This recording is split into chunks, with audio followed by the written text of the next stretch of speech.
ya pili ya shauri linalomhusu mwenyekiti wa chama Mheshimiwa Lissu, na leo jamhuri wameleta shahidi wa pili,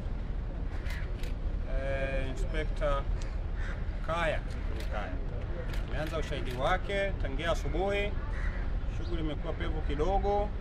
Ameleta maneno yake mpaka sasa hivi jioni, na mahakama imeahirishwa mpaka kesho, ambapo sisi tunaamini mwenyekiti ataamka na afya kwa ajili ya kuanza kushughulika na shahidi wa pili wa jamhuri, Inspector Kaya, kwa siku ya kesho.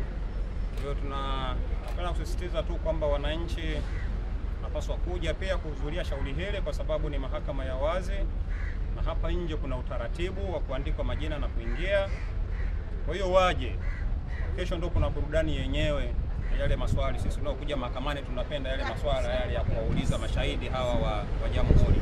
Kwa kesho waje, shughuli inaanza rasmi kwa huyu shahidi wa pili. Jambo la pili, wa Tanzania wape taarifa kwamba kwa masikitiko kwamba kwa kipindi cha siku karibia 6 au 7 zilizopita, makamu mwenyekiti wa Chadema kanda ya Victoria wanashikiliwa na jeshi la polisi kwa tuhuma za kushusha mabango ya wagombea kule Bukoba. Jana jeshi la polisi likampeleka mahakamani na hati ya mashtaka. Kwa masikitiko, wanamshtaki kwamba ni mwizi, ameiba ng'ombe kwa kutumia silaha. Kwa maneno mengine, hilo kosa linaitwa ni armed robbery, wizi wa kutumia silaha, na ni kosa lisilokuwa na dhamana kwa mujibu wa sheria. Kwa tunapozungumza sasa hivi, makamu mwenyekiti wa Chadema kanda ya Victoria yuko ndani kwa kosa hilo la armed robbery, na tutashughulika nao huko mbele ya safari, Mwenyezi Mungu akitupa uhai.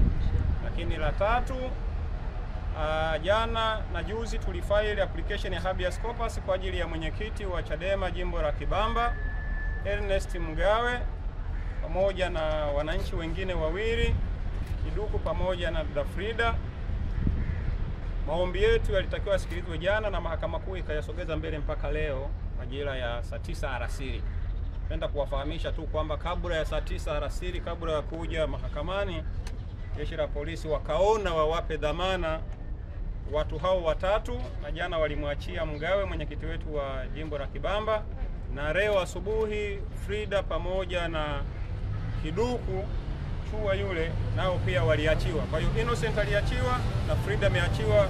Kwa hiyo watu wote watatu waliokuwa wanashikiliwa na jeshi la polisi kwa zaidi ya siku 6 nao hatimaye walipata dhamana baada ya kuwa tumewasilisha maombi ya habeas corpus hapa mahakamani. Kwa hiyo update ya leo ni hiyo. Ninawashukuruni sana kwa kuja mahakamani wananchi, na wale mnaoendelea kufuatilia huko, na nawakaribisha tena kesho mahakamani tuje kufuatilie kitakachoendelea kesho, Mwenyezi Mungu akituamsha salama. Asante sana. Ili kuwa mwanafamilia bora wa Global TV, usisahau kusubscribe, like, kushare na kucomment. Baada ya kusubscribe, bonyeza alama ya kengele ili kupata taarifa kwa kila video inayopanda Global TV Online.